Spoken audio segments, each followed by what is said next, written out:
Hello, hello, hello, everyone. Let me go live on Instagram as well. Hello, Instagram. Hello, Facebook, LinkedIn, YouTube, Twitter. I think we are live, live everywhere. So if you can let me know if you can see and hear me okay, that would be great. Should be good. Let me see here. Yep. Everything looks like it should be working. So hello, everyone who's joining live on a bunch of different social channels here. And today we're going to be talking about a very, very interesting topic, which is, hello, good morning. I'm assuming you can hear and see me okay. You should be able to, yes. Okay, perfect. So today we're going to be talking about a very, very interesting topic. It's one that a lot of people keep asking me about.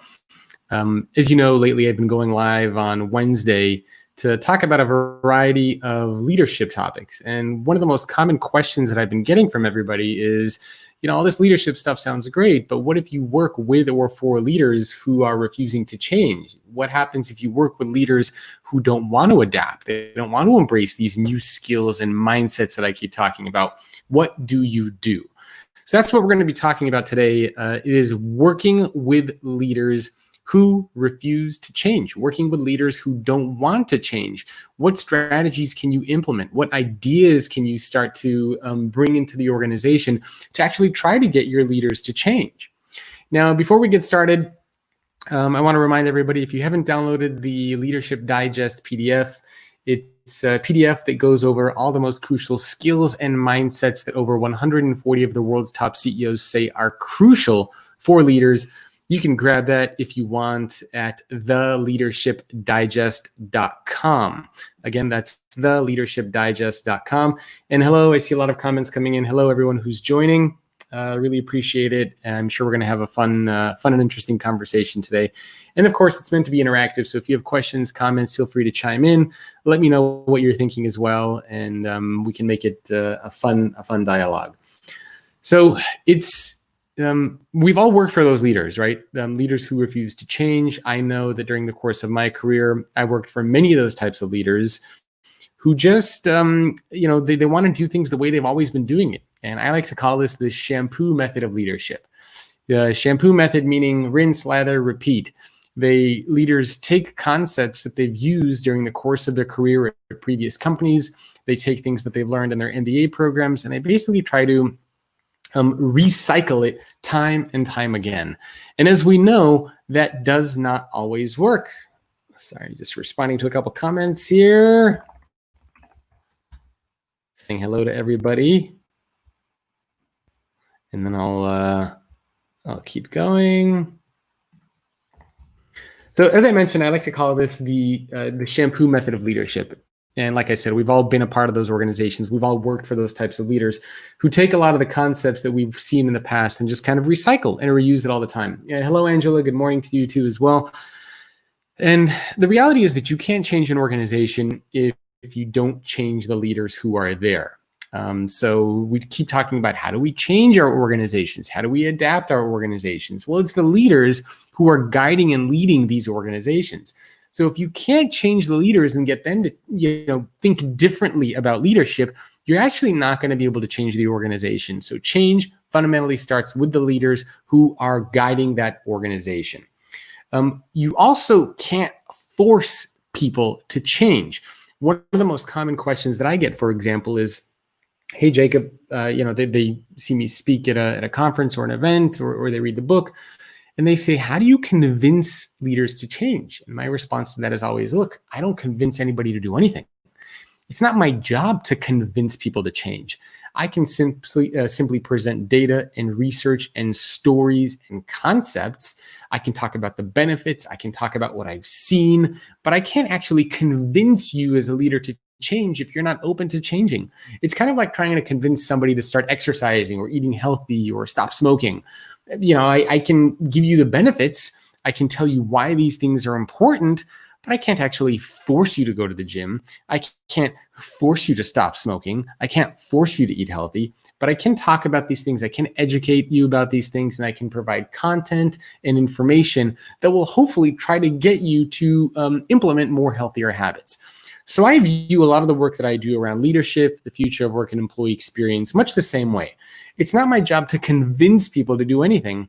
My job is to tell stories, to provide frameworks, share data and research, and hopefully by consuming this content and seeing that you can improve, you will actually end up improving.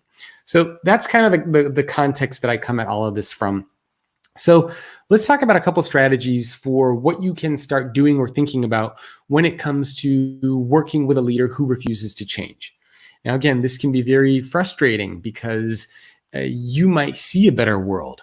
You might understand that there are new and better ways of leading, new mindsets and skills that should be adapted, but maybe you work for a leader who just doesn't get it. And you ever get that feeling where it's like, you get it, but those people around you don't, and you're trying to get other people to get it, so to speak. And sometimes this can be a very, very big challenge. So today I want to share a couple strategies for how you can get leaders, and you can do this for yourself as well if you're a leader, to embrace change, to start thinking about change differently. So the first strategy that I think is really important is understanding what is holding leaders back. This is a very, very common issue. Somebody will say, oh, Jacob, I work for a leader and he or she just refuses to change. And my first response will be, well, why do they not want to change? And the person will always say, oh, yeah, I don't know. I have no idea. So it's really important to understand what the leader's objection to change is. This is where it comes into play, practicing a little bit of empathy, putting yourself into the other person's shoes. Is the leader scared? Are they worried that if they try to change, that something bad might happen? For the leader, is it because they don't have time to change? They don't have time to learn new skills and mindsets. Maybe they don't feel supported enough to learn new skills and mindsets. What is it that is keeping this leader from actually changing? Do they not feel safe? It's important to understand what these, what is holding the leader back. And the reason why this is so crucial is because then you can start to have conversations with your leader that are relevant. Then you can start to provide examples and research, education, and training based on what the objection is. So again, the very first step in working with a leader who doesn't want to change is trying to understand why do they not want to change. This is very common, for example, in sales. You want to sell a product or service to somebody, and the person keeps saying no. Well, as a good sales professional, the first thing that you want to understand is what's keeping you from making this purchase. Is it too expensive? Is it because you think you're going to have buyer's remorse? What is it that is holding you back? So you need to think of yourself a little bit like a salesperson when you're working with a leader who doesn't want to change. You really need to understand what their objections are. What is it that's holding them back from change? So that's the first strategy. And then you can start to have, as I mentioned, more targeted conversations with them. The second strategy that I think is really, really crucial when you want to work with a leader and try to get them to change is you need to honor the past. This is a concept that I learned from Frances Frey. She's a professor at the Harvard Business School, and she used to be the senior vice president of leadership over at Uber. And she's worked with a lot of organizations over time trying to get them to change. And what she realized is that oftentimes what happens is a new leader will come in, or you'll go talk to a leader and we'll just say something like, you got to change. This is better. It's important to change. And it never happens. There's a lot of pushback. There's a lot of resistance. There's a lot of like, I really don't want to make this change happen. And a lot of times that happens because you come into this situation without honoring and respecting the past. In other words, we need to understand and embrace that a lot of these leaders got to where they are based on practices or methods or ideas that used to be relevant. They used to be relevant 10, 15, 20, 30, 40 years ago. This is what they studied. This is what they've used at previous organizations. And maybe this is what was a successful approach in the past. And so if you just go to them and say, you got to change, naturally they're going to have a visceral reaction of pushing back against that. Instead, what is far more effective if you want to get your leader to change is you come at this from a perspective of, look, I understand the way that you used to lead in the past worked. You've done and you've accomplished some wonderful things. But it's clear that the world of work is changing. So can we build on top of those things and learn something new? It's kind of like honoring and respecting, an ancestor. They might have different ways of viewing the world, but you have to honor and respect their experiences, what they lived through, where they came from. And when you're talking to your leaders, it's the same concept. Don't just go into these conversations assuming that they're going to abandon and throw out the decade or several decades of experience and knowledge and wisdom that they have. Go into it with a sense of honoring and respecting where they came from, what they did, and trying to build on top of that. Don't dismiss their previous work, even though it might be a little bit out of date, even though it might not be as relevant today. Okay, so that's a very, very important thing to do. This is also something that we can apply in our personal lives as well, right? I mean, when you're trying to get a spouse or a significant other or a friend to change, you can't just go at them and say, oh, you're wrong, you got to do things differently. That never works. So that's a very, very important strategy. Honor the past, respect the past and where they came from. The next strategy, if you're working with a leader who does not want to change, is lead by example. You don't have to be a leader, meaning a stereotypical leader, someone who's in a position of power, someone who is responsible for the lives of others, in order to lead by example. Anybody can lead by example. You can be an intern, you can be an entry-level employee inside of an organization, and you can still lead by example. This means, for example, if you want your leader to practice empathy, don't just go to your leader and say, hey, you know what? You should be more empathetic, because your leader is probably going to say, thanks. Like, what do you want me to do? Instead, why don't you yourself practice empathy? Show your leader what that actually looks like. If you want your leader to do a better job of recognizing you for the work that you put in, then start by recognizing your leader. So this means that next time your leader does something, you show up to the office, you see that they're working hard, you can go over to them and you can say, hey, Eric, hey, Tina, I know you've been working really hard, and I just want to say, I really appreciate the work that you're doing on this project. I appreciate you for helping me. So you recognize your leader. And it's okay to do this on a regular basis. And over time, you're going to start to condition and train your leader to start to recognize you. So again, don't just go into this with pointing out flaws and mistakes and problems and challenges that your leader has. Instead, lead by example. You want your leader to recognize you, you start by recognizing your leader. You want your leader to be empathetic, you start by practicing empathy. You want your leader to be more curious and to encourage innovation. Well, guess what? You start being more curious. You start talking about ideas and how to drive innovation. So lead by example. And this is a concept that I like to call you're leading the leader, right? Because we are human beings, we're social animals. And then when we start to see behavior around us change, we start to very much pay attention to that. So this is a very, very crucial thing, is lead by example. Think about the behaviors you want your leader to exhibit, and you exhibit those behaviors first. Next strategy, and by the way, if you guys have questions or comments about any of this stuff, feel free to leave a comment in the chat. You can ask a question, share an idea, and I'll make sure that we talk about that as well, because I do like when these things are interactive as well.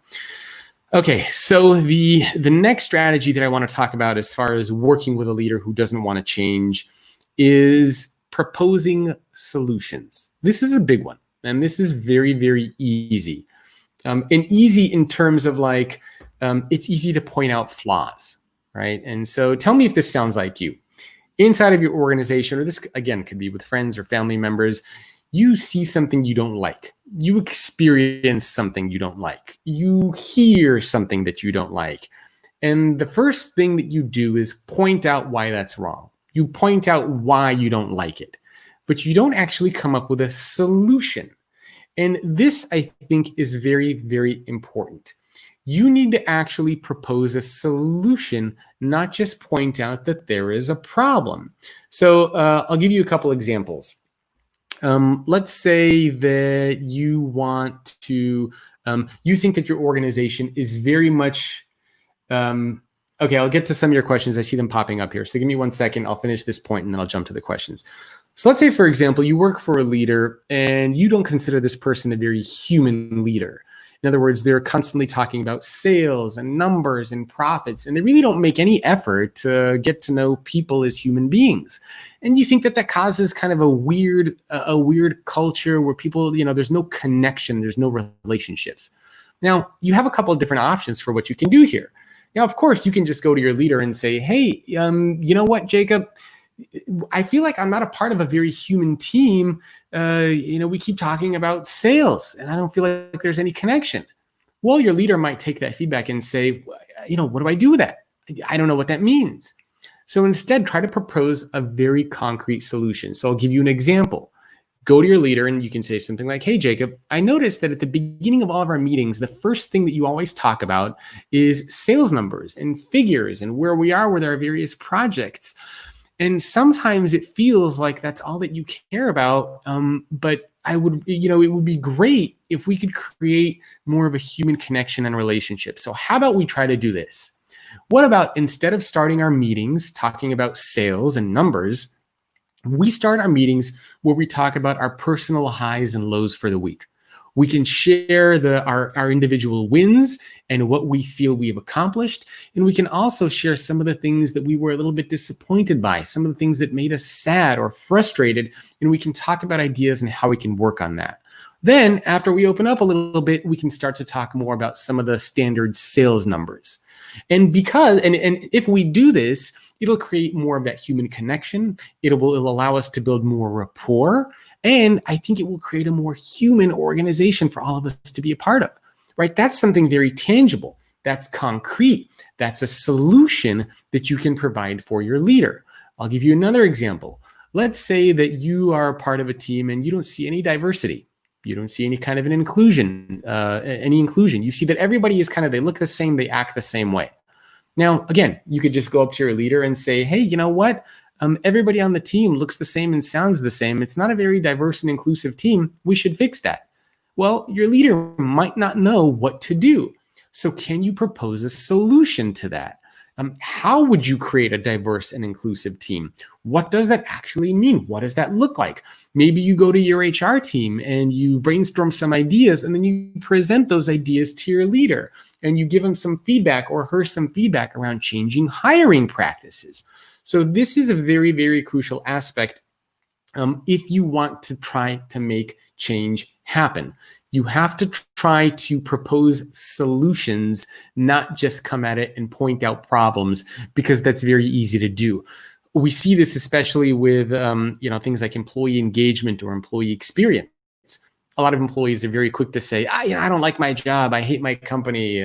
We're very good to point out these flaws, but how often do we actually come up with solutions? Why do you not like your job? Why are you not engaged? What would make you more engaged? Why don't you speak up and share those ideas, propose those solutions so that change can actually happen?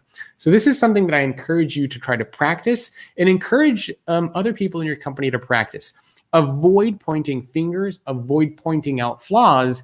If you have something that you don't like, then make sure that you have a solution for how to fix it. So we got a couple of questions and comments came in. One of them was, what about conflicts regarding to what you proposed? So maybe you can elaborate on that. I'm not sure what you mean when you say, what about conflicts regarding to what you proposed? So Bernard, if you want to give me a little bit more context around that, I'd be happy to answer your question. But I'm not 100% sure what you mean there.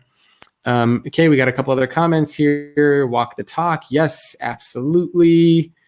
And the rest, we got a lot of comments, questions. Somebody said change should always be inside out. Yes, that is correct. If you want change to happen, start with yourself. Other people will emulate.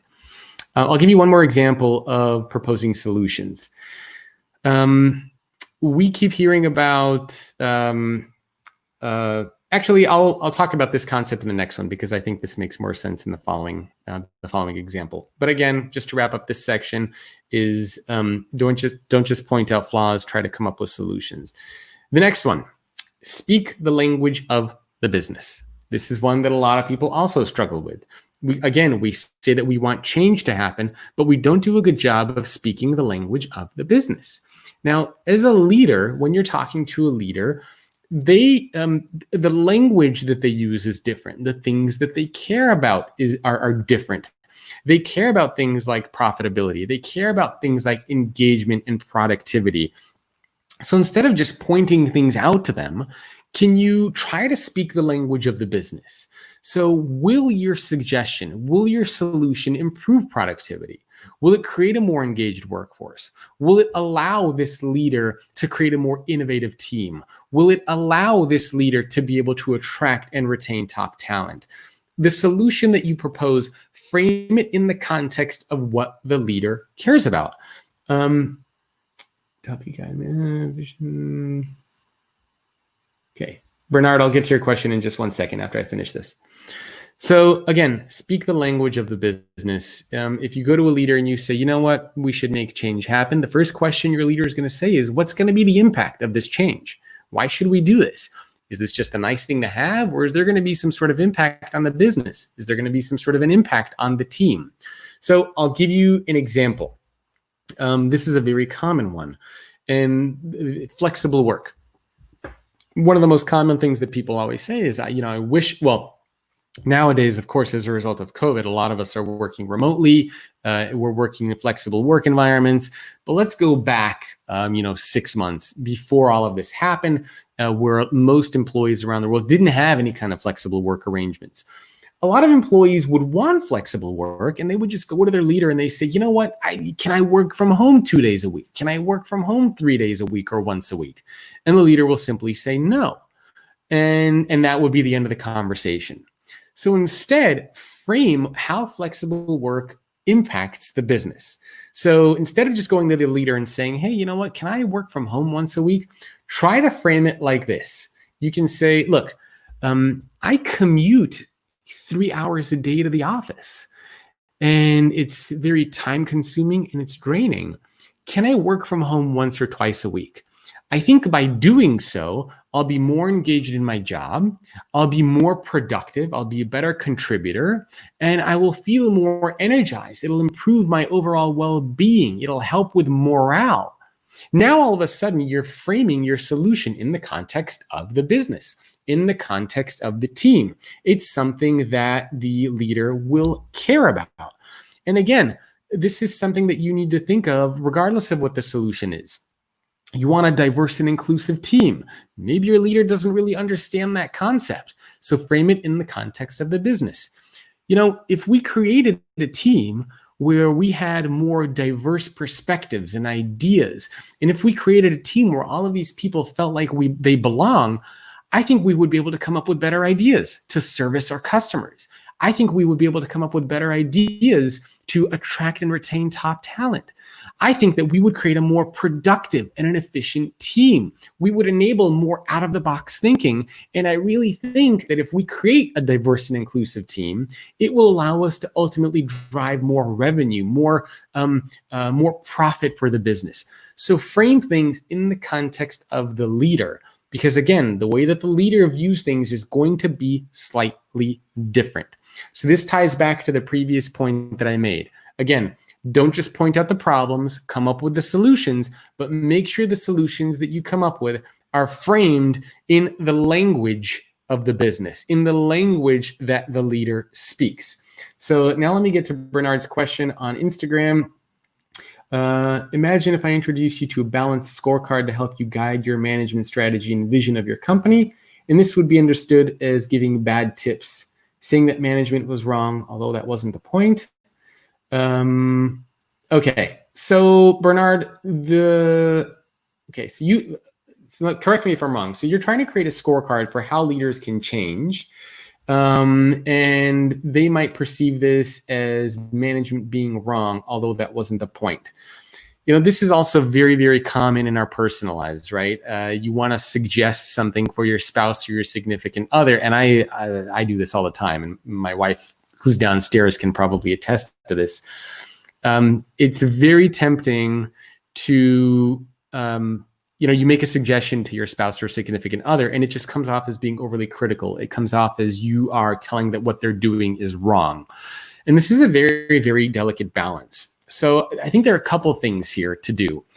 The first is, when you convey these things, make sure that you focus on the issue at hand and you're not criticizing the person and saying that what they do is wrong, right? So focus on the issue, don't focus on the individual necessarily. I think second, and again, Bernard, I don't have a lot of insight into what this scorecard is. Part of what I think is also going to be relevant here is the concept that I talked about earlier of respecting and honoring the past. So letting your leaders know that you appreciate and you honor and respect the way that they used to do things. But in this new rapidly changing world of work that we're all a part of, it's also going to be important for these leaders to adapt and to change as well. Scorecards are sometimes tough. So instead of just giving a scorecard, I will also encourage you to have a conversation. Don't just give a scorecard for your leaders, or don't just give a scorecard for your team and say, look, here's how you're checking off on these boxes. The way they present it and speak. And yes, so Bernard, exactly. If you have a leadership or a management scorecard, you need to present and talk about it in the right way. Because you can imagine, I have a team of 10 people, right, that I work with. If I gave all of them a scorecard all of a sudden and said, look, this is how I'm going to evaluate you on these 10 criteria, it creates a lot of apprehension. It creates a lot of like, oh, now I'm going to be evaluated as a number. So I encourage you instead to try to shift more towards having conversations, not just specific scorecards. Scorecards are tough. They make you feel like a number. They make you feel a little bit more like a cog. They make you feel like you're less of a human being, because it's just kind of like numbers that you're checking off. Instead, can you do this scorecard in terms of a conversation instead of an actual scorecard where people are getting, an 8 or a 9 or a 10? So try to open up that dialogue, have that conversation, and remember to respect and honor the past of where these leaders came from. So hopefully that answers your question, but I think this is really ultimately going to come down to the language that you use and how you communicate this with your team. And also if you have senior leadership support for this too. So those were the main tips. Now, the last tip that I'm going to share with you is if everything else fails, okay, you try all of these different things, you try to get your leader to embrace change, and everything fails, you quit. Okay, and I know this sounds weird, but you have a couple options, okay? So if you're part of a team, you're part of an organization where your leader is just not willing to change, you have a few options that you can do. Number one, you quit your job, right? I mean, it's a very reasonable scenario. It's the one that I took over 15 years ago. I worked for several leaders who didn't want to embrace any of these concepts or ideas. And I tried my darnest to get them to think differently, and they wouldn't. And I became miserable. I became frustrated and disengaged in my job. There was nothing I could do. So I quit. Okay, so that's certainly an option.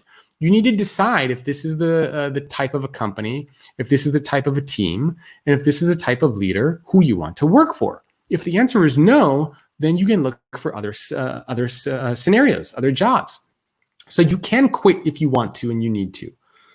Another one, you try to get your leader to change. Okay, that's the second option, which we talked about some of these tips and strategies. You can move to another team. Okay, so if you're working for a leader who doesn't want to change, you can try to move to another team. Talk to your HR department, switch teams, switch divisions, switch geographies. And the last one is you can do nothing. That's also an option. You can do nothing and you can just suffer. Don't speak up. Don't do anything. I think this is the worst option. This is the option that most people end up taking.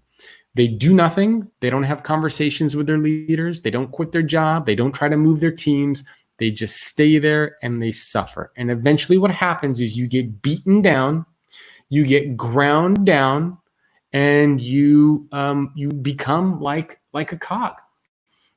So I really, really encourage you you take some sort of action, whether it's quitting, whether it's moving teams, whether it is having a discussion with your leader. Take some sort of action. I think the worst choice is not taking any action at all. We got another question that came up here. Can you help me define employee experience? Yes. So employee experience, the way that I define it in my book, it is creating an organization where employees actually want, not where they need to show up to work. And you do this by focusing on 3 environments, which are culture, technology, and physical space. So again, creating an organization where employees want, not where they need to show up to work each day, by focusing on culture, technology, and physical space. So that's how I would define employee experience. Hope that helps. So those were all the tips that I wanted to go over today. Maybe the last thing that'll give you kind of a bonus tip. If you want to avoid being this kind of a leader, if you want to avoid being a leader who doesn't change, I'm going to give you a very, very simple and practical strategy, and it's called the 1% a day rule. I want you to think about what you can do, how you can improve 1% a day. Okay. So if you find that you're stagnant, this is even something that you can share with your leaders. If you find that they're very stagnant, try to think of what can you do to improve 1% a day. If you improve by 1% a day, by the end of the year, you will be 37 times better. 1% a day is very small. These are very, very tiny changes that you can make every day that will have a long-term big impact. So for example, maybe one day you show up to work and you just recognize one of your peers and coworkers for the hard work that they're doing. You just go over to them and say, hey, you've been working hard. I just wanted to say thank you. I appreciate it. Maybe another day you just spend 10 to 15 minutes learning about something new, listening to a podcast, watching a video like this, listening to a TED Talk, whatever it might be. Okay, so these are small, simple things that you can do each day to become a better leader. And you'll find that by the end of the year, if you do this every day, you are going to become a different leader. You're going to become a different person. You will see dramatic changes inside of your career and inside of your life. So that's my 1% a day strategy, the 1% a day rule. What can you do every day to improve by just 1%? So we got another question here. Those closer. Yes. So Mackenzie asked the question, reading the book, great so far. Any thoughts about doing a similar type of analysis of leaders, less visible levels, those closer to operational levels, more grassroots, leaders that don't want to change? So I did the survey with 14,000 employees with LinkedIn. So we actually surveyed not just CEOs, but also mid-level leaders and senior level leaders in there as well. So there's a lot of that data and research in there. So you should see it. But you're right. I might also do more kind of conversations and stories with these types of leaders as well, who are not so high up in the organization. Another question we got reminds me of what Brené Brown says in her Netflix video, Call It to Courage. Changing leaders requires you to be vulnerable and courageous, but you have to get into the arena if you want to see change happen in your life. Yes, you have to be able to get into the arena for sure. Another comment came in. Has already joined the 2-page reading from Mr. MBS, and now your conversation already counting 2.5% for today. I love that. So you already improved by 2.5% for the day. Fantastic. So you're double over what you need to be. So that's it. That's all I wanted to cover today. I hope you found this useful and practical and valuable. Remember, if you want to get more insights and actually subscribe to my newsletter, you can go to theleadershipdigest.com. That's theleadershipdigest.com. It'll give you access to a PDF that has the 9 skills and mindsets that I talk about in this book here, my brand new book that just came out. And it'll also add you to my newsletter so you can get notified when I go live. And you'll get some cool quotes directly from the CEOs who I interviewed as well. So thank you, everyone, so much for joining today. Hopefully I will see you again very, very soon. Appreciate all the comments, all the feedback. It's wonderful to see all of you. And again, remember, improve by 1% a day. And I think you will become a different person and a better leader. I'll see you guys later.